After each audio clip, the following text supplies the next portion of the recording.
बड़े दिनों बाद ही सही मगर आज सुप्रिया श्रीनेत के हत्थे चढ़ ही गए संबित पात्रा। आपको याद होगा कि कुछ दिन पहले संबित पात्रा ने एक फोटो ट्वीट की थी कि एक हिजाब पहने हुए लड़की राहुल गांधी का हाथ पकड़कर चल रही थी, तो इन्होंने बहुत ही गंदे तरीके से उसमें भी हिंदू मुसलमान ढूंढ लिया था। उसके बाद सुप्रिया श्रीनेत ने कई चैनल पर संबित पात्रा को लताड़ लगाई थी मगर सामने नहीं आए थे संबित पात्रा, मगर उनके प्रवक्ताओं को जबरदस्त तरीके से धोया था और आज आखिरकार आज तक पर संबित पात्रा की भिड़ंत सुप्रिया श्रीनेत से हो गई। उसके बाद एक पोल खोली और जबरदस्त तरीके से लताड़ लगाई, यहाँ तक कि संबित पात्रा ने ये तक कहा कि सुप्रिया श्रीनेत को माफी मांगनी चाहिए और उसके बाद सीधा कह दिया कि तुम गोडसेवादी हो, तुम माफी वीर के औलादे हो तो तुम माफी मांगोगे, हम गांधीवादी हैं, हम माफी नहीं मांगते, हम झुकते नहीं हैं। देखिए एक के बाद एक किस तरीके से सुप्रिया श्रीनेत ने संबित पात्रा को जबरदस्त तरीके से लताड़ा है इनकी टुच्ची और गंदी हरकत के लिए। 5 साल की एक बच्ची का था जिसका मैंने जिक्र किया है और इस नफरती आदमी ने, क्योंकि इससे मुझे बदतमीज महिला कहा था और आपने इसे नहीं टोका था, तो ये नफरती चिंटू जो बैठा है इसने 5 साल की एक बच्ची का फोटो ट्वीट किया था। क्या इसकी हिम्मत है कि उस बच्ची के फोटो के नीचे जो गंदे गंदे कमेंट्स एक 5 साल की बच्ची के लिए लोगों ने कहे उसको देखे? मुझे नहीं पता ये पिता है या नहीं है, मुझे नहीं पता इनके घर में लड़का है या नहीं है, लेकिन एक माँ होने के नाते इतना नफरत और इतना गंदा काम एक घिनौना आदमी ही कर सकता है, जो कि आप मुझे दिखे ये करते हुए।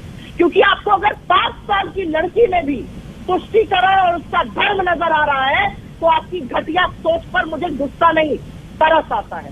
तरस आता है कि कितनी नफरत से भरे हुए हो, क्योंकि कन्हैया बनाए। मैं जवाब लूंगी, संबित जी रुक जाइए, पूरा करने दीजिए। महिला नहीं दुखी है, ठीक है, संबित जी से मैं इस पर जवाब ले लूंगी। अब टॉपिक पे वापस आइए। 4 मिनट 33 सेकंड बोले थे, इस पर मुझे बोल लेने दीजिए। बोलिए। इन्होंने मुझसे बोला माफी, आपके ड्रीम्स, तुम्हारी सपनों में मैं माफी मांगूंगी।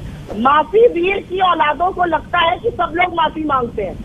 जी नहीं, I stand by every word that I से। मैंने आपसे 4 सवाल कर्नाटका के बारे में पूछे, येदियुरप्पा का करप्शन, पार्लियामेंट्री बोर्ड में वापसी, आपके संतोष पाटिल की आत्महत्या, कंस्ट्रक्शन एसोसिएशन का मेमोरेंडम प्रधानमंत्री को, एडीजी पुलिस का बंदा गिरफ्तार है, वो कह रहा है मैं लोगों का नाम खोलना चाहता हूँ, वो क्यों नहीं हो रहा है? 40% की महाभ्रष्ट सरकार चला रहे हैं आप। और नौबत क्यों आई राहुल गांधी को, सुप्रिया जी, और जो सवाल आपसे संबित जी ने किया?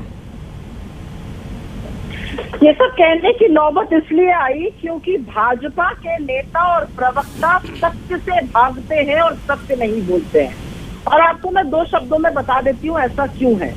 पता नहीं संबित पात्रा जी को याद है कि नहीं, संतोष पाटिल भारतीय जनता पार्टी के कार्यकर्ता थे कर्नाटक में। उन्होंने कर्नाटक में पीडब्ल्यूडी का कोई सिविल वर्क किया था। चिट्ठियां लिखते रह गए ईश्वरप्पा जी को पैसे के लिए, पैसा नहीं मिला, कमीशन मांगा जाने लगा, थक हार कर आत्महत्या कर ली थी और भाजपा ने उनको न्याय नहीं दिलाया था। हमने आंदोलन किया था, तब ईश्वरप्पा जी को रिजाइन करना पड़ा था। अभी तक भी कोई दोषी नहीं पाया गया है। पहली बात, कॉन्ट्रैक्टर एसोसिएशन ने कर्नाटका में प्रधानमंत्री को चिट्ठी लिखकर कहा है 40% कमीशन मांगती है ये सरकार, काम करना मुश्किल हो गया है, कान पर जू तक नहीं रहेंगी। ये कॉन्ट्रैक्टर एसोसिएशन है, हम नहीं कह रहे हैं। पहला बात क्या, इनके कार्यकर्ता, दूसरा कॉन्ट्रैक्टर एसोसिएशन, तीसरा मठ के सियर, मठ के हेड आके कह रहे हैं कि जो मंदिर का भी पैसा आता है उसमें भी अगर कमीशन मत दो तो ये बम्बई भाजपा की डबल इंजन की मोदी जी की सरकार पैसा नहीं देती है। ये मैं नहीं कह रही हूँ, ये मठ के मठाधीश कह रहे हैं। और तो और अब आगे सुन लीजिए, पुलिस के एडीजीपी अमृत कौल को गिरफ्तार किया गया, धांधली हुई भाई।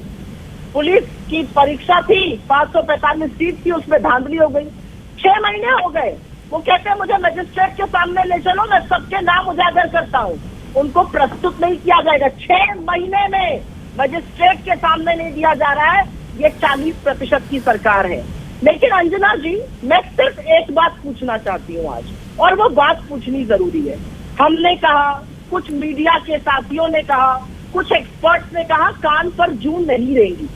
अब तो नितिन गडकरी जी कह रहे हैं कि आर्थिक असमानता, और गरीबी भयावह है, सरकार उस पर ध्यान नहीं दे रही है। ये संबित पात्रा हैं जो हमेशा तुष्टीकरण की राजनीति करते हैं, हमेशा हिंदू मुसलमान, ये महंगाई पे बात नहीं करेंगे, ये बेरोजगारी पे बात नहीं करेंगे, ये बढ़ते क्राइम पर बात नहीं करेंगे, जिस तरीके से जीएसटी हर चीज पर लगा दी है उस पर बात नहीं करेंगे, और बात करेंगे हिंदू मुसलमान की। भारत जोड़ो यात्रा जो राहुल गांधी कर रहे हैं उससे कहीं न कहीं पूरे भाजपाइयों में खलबली तो मची हुई है। इसीलिए आए दिन कभी उनकी टी शर्ट को लेकर, कभी हिजाब पहने लड़की को लेकर, कभी किसी चीज को लेकर ये लोग हर बार राहुल गांधी को बदनाम करने की कोशिश किया करते हैं, लेकिन हर बार इनको मुंह की खानी पड़ती है। तो कहते हैं ना कि हवा में थूकोगे तो थूक जो होगा वो तुम्हारे मुंह पे ही आके गिरेगा। कुछ वही हाल इस वक्त भाजपा के प्रवक्ताओं का हो रहा है और भाजपा का हो रहा है। जितनी बार ये राहुल गांधी की तरफ उंगली उठाते हैं उतनी ही उससे ज्यादा उंगलियां इनके ऊपर उठ जाती हैं। फिलहाल आपकी क्या राय है सुप्रिया श्रीनेत की ये बम्पर धुलाई को लेकर? हमें कमेंट सेक्शन में अपनी राय जरूर बताएं।